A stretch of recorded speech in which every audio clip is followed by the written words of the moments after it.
pessoal, tudo bem com vocês? Sejam bem-vindos para mais um encontro de legislação penal especial. O tema de hoje despenca em prova de concurso. Nós vamos falar do Estatuto do Desarmamento e as alterações introduzidas pela lei anticrime, com muitas dicas, com exercícios, com toda aquela pegada da aula que vai fazer com que você passe no concurso que você tanto deseja. Então vem comigo, vamos lá. Pessoal, vou fazer primeiro um esboço aqui para vocês, como de costume, para facilitar até a anotação aí no seu caderno dos elementos principais que podem ser cobrados em relação a essa lei. Então vamos lá. Estatuto do Desarmamento. A própria palavra, né, já diz que se é desarmamento, toda a ideia do estatuto, toda a ideia da lei é para desarmar a população. Ou seja, fazer com que realmente haja o menos possível trânsito de armas no território nacional. Muita gente confunde desarmamento achando que o cidadão não pode ter arma. E isso não é verdade, nós vamos ver isso aqui na lei. O cidadão, desde que preenche os requisitos que eu vou colocar aqui na lousa para vocês, pode ter arma em casa. O que não pode é transitar com arma. Pode a posse. O que não pode é o porte de arma, tá? Só para algumas categorias, como nós vamos ver aqui no decorrer da nossa aula. Então vamos lá, gente. Quais são, né? Vamos aos critérios aí. Quais são os critérios para que o cidadão tenha a posse, cuidado com isso, e grifa onde eu estou grifando aqui também, para que ele tenha a posse de arma de fogo, cuidado com isso, de uso, gente, permitido. Cuidado. Grifa onde eu estou grifando também, que isso vai fazer diferença na tua prova. Então, olha só. Quais são os critérios para a posse de arma de fogo de uso permitido? Nós temos a idade, vem comigo aqui, nós temos a idade, 25 anos. O cidadão e a cidadã têm que comprovar a idoneidade moral, que é um outro critério. Idoneidade moral, por meio do quê? Como é que comprova isso? Por meio de certidão negativa, né? Quais certidões? Certidão estadual, certidão federal, certidão militar e certidão eleitoral. Muita gente esquece da eleitoral, tá? Então fique atento a isso. Idoneidade moral através das certidões negativas, né, dessas esferas aqui, estadual, federal, militar e eleitoral. Além disso, cidadão a cidadã tem que comprovar ocupação lícita, comprovar endereço fixo, né, e ocupação lícita, e o endereço também fixo. E mais, que mais que ele tem que comprovar? Tem que comprovar também que possui capacidade psicológica e aptidão técnica para o manuseio da arma, para que não ocorra nenhum tipo de acidente ou para que realmente essa arma não seja autorizado, né, o certificado de posse para uma pessoa que não possui capacidade, que pode colocar em risco a sua integridade física ou a integridade física de outras pessoas, tá? Então, é um outro requisito também aqui, a capacidade psicológica,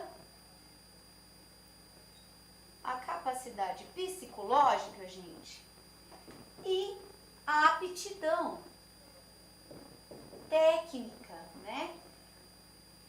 Técnica para o manuseio da arma.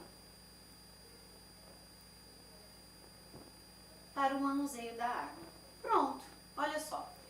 Então, o cidadão possui esses critérios aqui, ele pode juntar toda essa documentação e protocolar na Polícia Federal. Porém, ele protocola na Polícia Federal. Mas quem vai autorizar a posse de arma de fogo de uso permitido é o SINAR, que é a Secretaria Nacional de Armas. Isso é super importante, porque cai em prova, a banca cobra isso. Compete ao SINAR autorizar a posse do uso de arma de uso permitido. Certo ou errado? Certo. Sinar.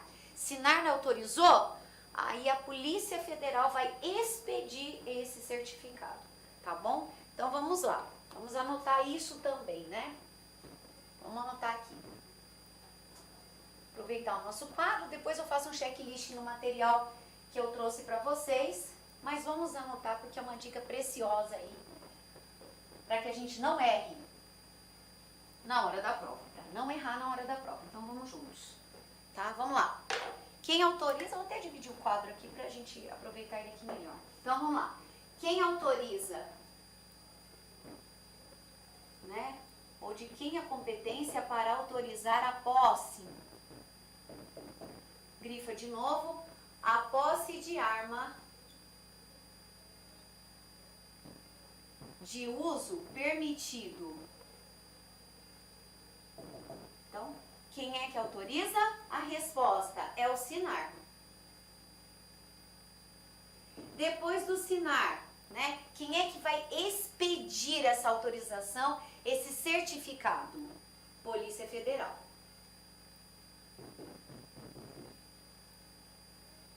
Muito bem.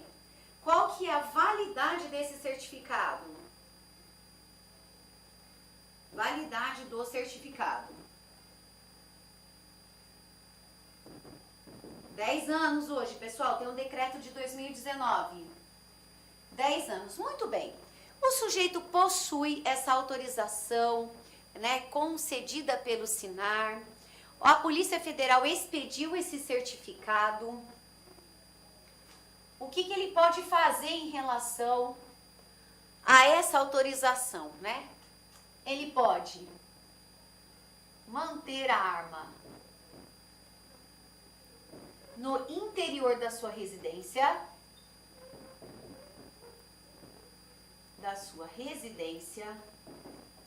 ou local de trabalho. Só que local de trabalho, gente, olha só se ele for o dono, proprietário, ou for o gerente. Se for um funcionário, não pode. E na área rural,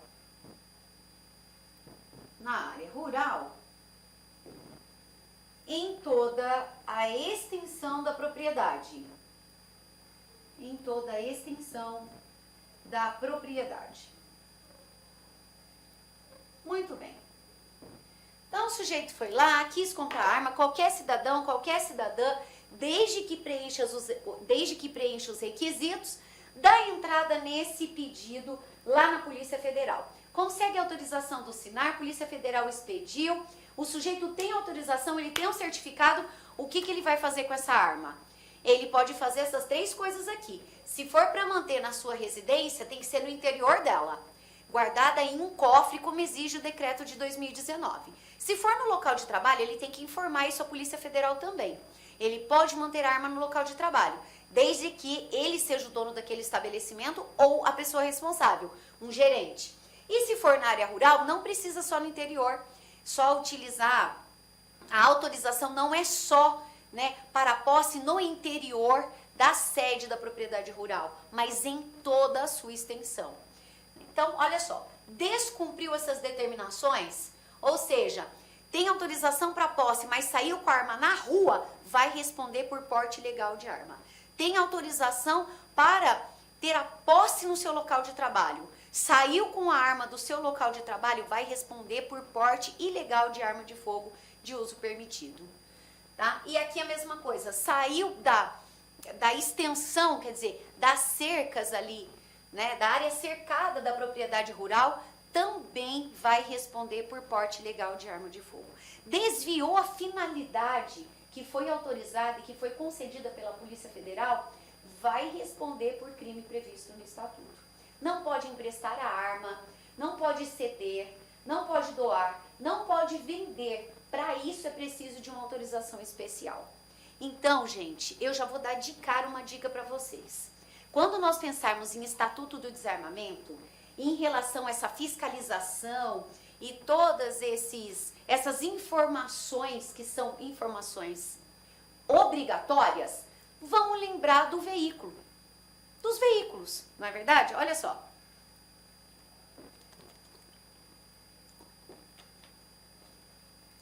Nós sabemos que quando nós adquirimos um veículo, nós temos o certificado de licenciamento do veículo, não é mesmo? Nesse certificado de licenciamento do veículo estão todas as características do veículo. O ano de fabricação, o Renavan, o chassi, quem é o proprietário. São as mesmas informações que serão contidas nessa autorização que a PF vai expedir, nesse certificado. Lá estão, deve conter, né, todas as informações da arma, o calibre, a numeração, o proprietário. Quando você vende o seu carro, por exemplo, você não tem que informar o Detran e fazer a transferência desse veículo para o novo proprietário? A mesma coisa vai acontecer com a arma de fogo. Se você vender, você tem que comunicar à autoridade. Se o seu veículo for furtado ou for roubado, você não registra um boletim de ocorrência? Até para se precaver, nunca se sabe qual será a finalidade que essa pessoa que subtraiu o seu veículo vai dar a ele. Se vai usar num roubo, se vai usar num homicídio, de repente você se vê envolvido em um inquérito policial ou até processo. Então, o que as autoridades indicam? Ó, se teu carro for furtado ou roubado, registra um BO. A mesma coisa em relação à arma, ok? Então, pessoal, são esses requisitos que são obrigatórios. Para você lembrar na hora da prova, lembra, olha, arma é um objeto, é como se fosse o meu veículo. Tudo aquilo que eu tenho que cumprir em relação ao Detran, né, que é exigido pelo Código de Trânsito, eu tenho que cumprir conforme as determinações do Estatuto do Desarmamento em relação à arma. Tá? Isso vai facilitar na hora da prova, ok? Para você lembrar, porque fica mais fácil, porque é algo que a gente tem que fazer todo ano e nós já estamos bem habituados em relação às obrigações quanto a veículos, né? E nem sempre nós estamos tão no automático assim em relação à arma de fogo. Então, olha só, gente. Já sabemos essas questões aqui relacionadas à posse, quem é que concede, mas o SINAR, ele tem outras competências que são muito cobradas e agora a gente vai estudar exatamente isso. Então, vamos lá. As competências do SINAR. Artigo 2º do Estatuto despenca em prova, então você não pode esquecer do que contém ali naqueles incisos. Tem que ler todo o Estatuto, né? Mas aqui nas aulas a gente já vai orientando o teu estudo de uma forma que você fique bem atento àquilo que é mais cobrado, tá bom? Então, vamos lá. As competências do SINAR, as principais, né? Então, compete ao SINAR o cadastramento das armas, vamos lá no artigo 2º do Estatuto. Então, o cadastramento das armas importadas e vendidas no Brasil, a numeração, as armas apreendidas que ficarem à disposição da Justiça, também compete ao SINAR. Então, todas essas informações pode cair na sua prova. Vamos dar uma olhadinha aqui, olha. Então, compete ao SINAR. A mais cobrada é essa. Armas apreendidas, né, em inquéritos policiais, no processo, ela também fica cadastrada no SINAR. Depois que termina o processo, que termina a sentença, aí o juiz vai encaminhá-las ao Exército. Então, nós temos duas situações. Quando essa arma está à disposição, o inquérito ainda está rolando, o processo está rolando, esse cadastramento dessa arma, que está à disposição da Justiça, é no SINAR. Depois da sentença, ou seja, depois que já houve julgamento e que não há mais interesse das autoridades naquela arma, o juiz vai encaminhar aquela arma em 48 horas para o Exército. E é o Exército que vai dar a destinação daquela arma. Ou vai destruir, ou vai doar aquela arma para as forças de segurança. Tá? Então, vamos dar uma olhadinha aí, olha só. Aí, pessoal, deixa eu só pegar aqui, ó, para passar para vocês. Vamos juntos pegar e passar aqui para... Opa, tem uma... Vamos lá. Então, aqui vocês estão vendo, né? É um crime de perigo abstrato, depende não precisa machucar alguém e nem lesionar para que o sujeito responda pelo crime, basta que ele não cumpra as determinações do estatuto e já o crime já estará consumado. Né? Aí falei a arma de fogo, depende de complementação. O que significa arma de fogo de uso permitido? O que significa de uso restrito? Quais são as armas, né, de uso proibido? É exatamente esse decreto que é o 10.030 de 2019 que dá a classificação das armas pra gente. Lembrando que o uso permitido é arma de menor potencial lesivo, uso restrito é uma arma mais potencialmente lesiva, como fuzil e outros armamentos mais pesados, e uso proibido ligado, para a gente citar como exemplo, né? Armas de destruição em massa, armas químicas e outras também que pode provocar um enorme dano à coletividade.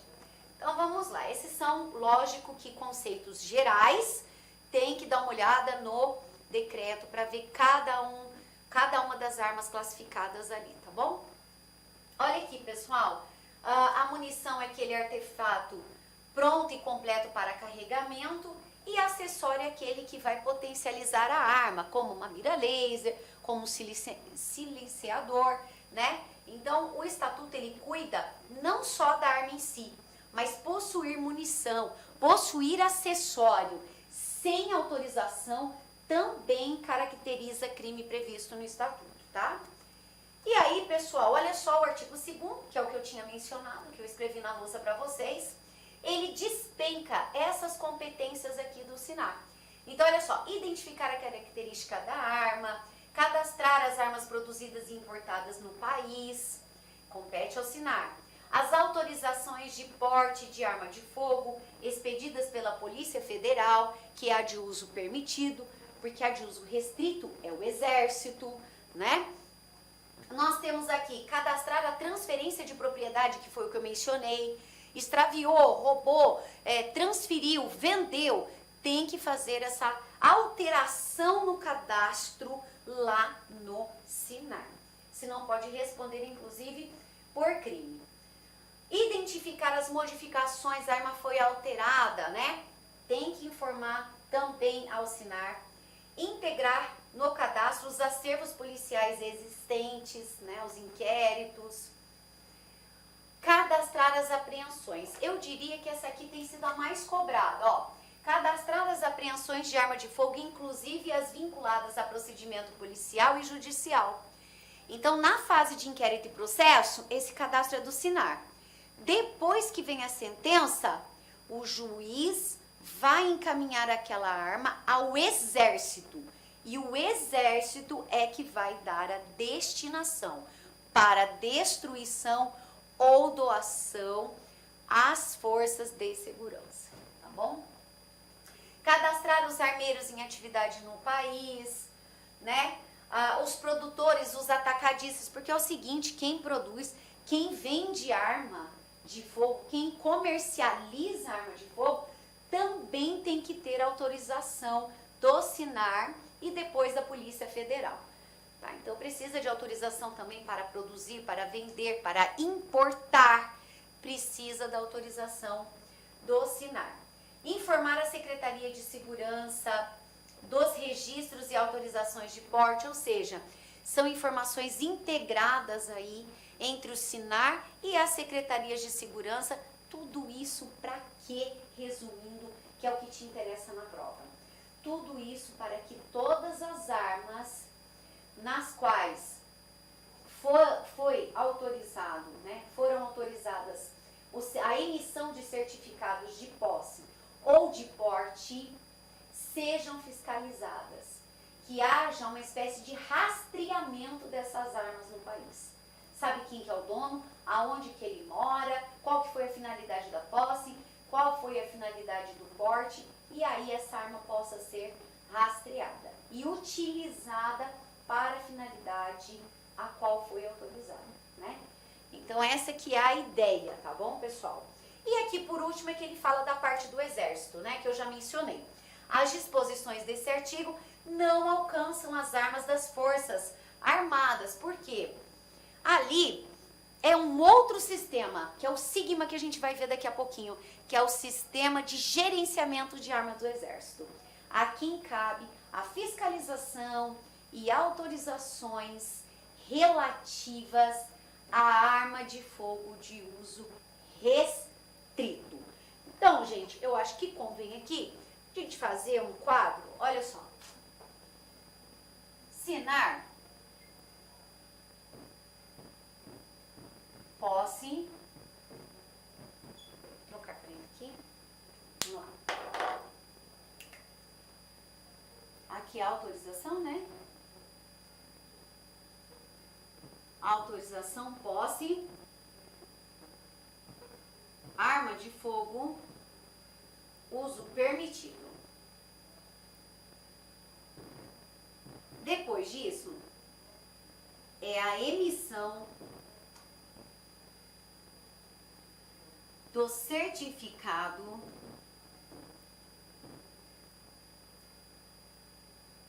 pela Polícia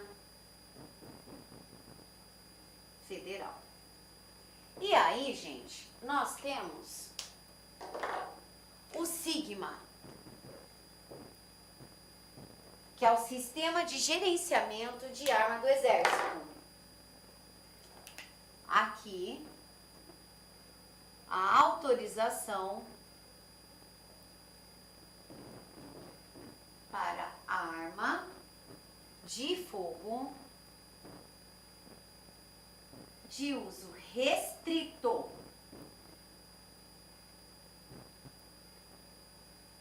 É o Exército. Exército, vamos lá, onde é que está isso? Artigo 27 do Estatuto. Tá, muito bem. Aí, destrinchamos esse artigo 2º. Vamos supor agora um exemplo prático que nós podemos dar. Vamos supor que você está em uma diligência, em uma determinada residência, e aí você chegando nessa residência, você se depara, cumprindo ordem judicial, né? Você se depara com uma arma de fogo de uso permitido. Aí você chama o proprietário e fala: senhor, essa arma é sua? Ele fala: é, sim, senhor. O senhor tem autorização? Tenho, sim, senhor. Aí, esse cidadão entrega a autorização e você, policial, verifica na autorização que o prazo já expirou. Ou seja, que já terminou o prazo, está fora do prazo de validade. Aí a pergunta que a banca vai fazer para você nessa situação é a seguinte: certificado vencido. Na hipótese do certificado de arma de fogo de uso permitido estar vencido, cabe prisão em flagrante?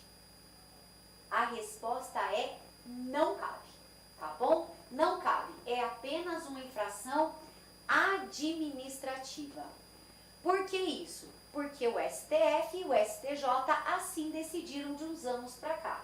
Então, aquele que possui o certificado, mas ele deixou, por desídia, de renovar esse certificado, ele não vai preso em flagrante. Ele não vai responder por crime de posse irregular de arma de fogo. Né? A arma será apreendida e entregue à Polícia Federal. E aquele cidadão será autuado. Ele vai ter que pagar uma multa e vai ter que providenciar os documentos para que ele possa obter novamente aquela autorização. Porém, ele não será conduzido à delegacia, não será lavrado auto de prisão e esse cidadão não vai responder por nenhum crime. Isso é super ultra importante para a sua prova, tá bom? Eu coloquei no material para vocês isso também. Então, pessoal, vamos seguindo aí. Agora, nós vamos ver algumas situações aqui referentes ao porte de arma. Então, vamos lá. Quando que cabe o porte? Então, vamos juntos.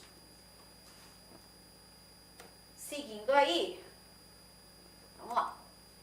Aqui os requisitos a gente já viu, então eu vou passar rapidamente porque eu fiz um esquema para vocês na lousa. né? Falei já das competências do SINAR, então tá tudo certo em relação aqui também. Então vamos seguindo aqui. Aí, pessoal, agora nós vamos tratar do porte. O porte autoriza esses cidadãos aqui do artigo 6º a transitar com a arma de fogo no território nacional ou no local onde exerce a sua função. O grande desafio para nós, para todos nós, e principalmente na prova, é que quando o candidato ou candidata pensa em porte, ele acha que o porte é um passaporte, não é? É uma autorização sem limites. E não é verdade. Isso não é verdade. Porte não é autorização sem limite de trânsito de arma no território nacional.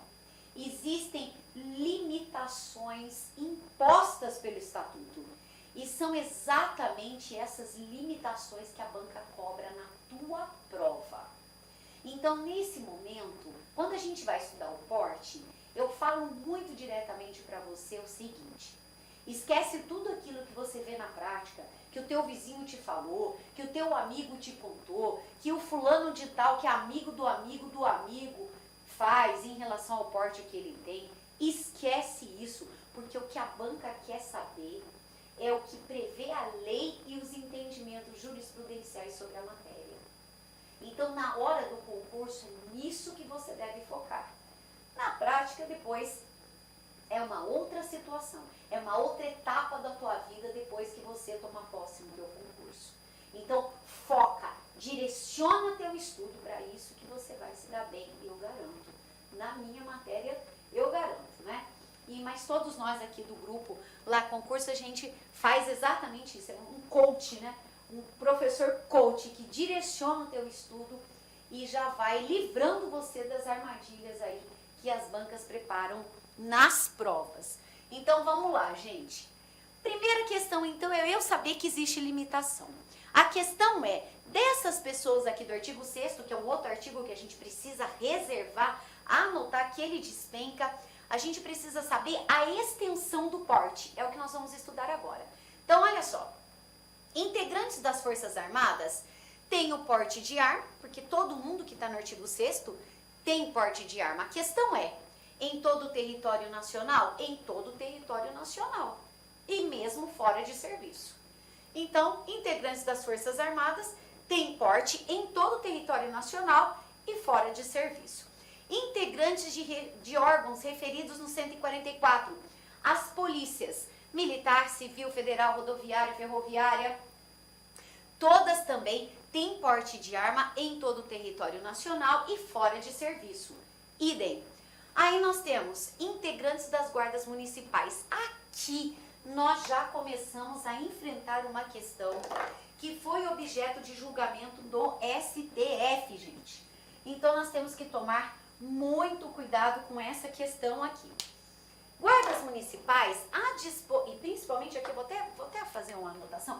Olha só, vamos grifar essa adinha aqui, a 5538 e depois a 5948. Vamos fazer um círculo nela aí no teu material, na tua anotação. Porque é o seguinte, a questão dos guardas municipais foi objeto de julgamento no Supremo Tribunal Federal.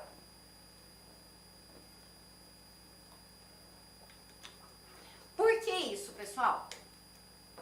Porque guarda municipal, havia uma questão, olha, guarda municipal pode ter porte de arma, mas a depender do número de habitantes, vai ser em serviço e fora de serviço. Cidades com maior população, mais de 500 mil, pode ter o porte fora de serviço. Menos de 500 mil, não pode ter o porte e somente... Não pode ter o porte fora de serviço, só em serviço. Só que a questão foi parar no Supremo e o Supremo concedeu uma liminar.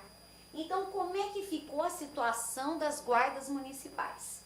A situação hoje das guardas municipais é a seguinte: guardas municipais podem ter o porte fora de serviço, independentemente do número de habitantes da cidade onde exerce a sua função.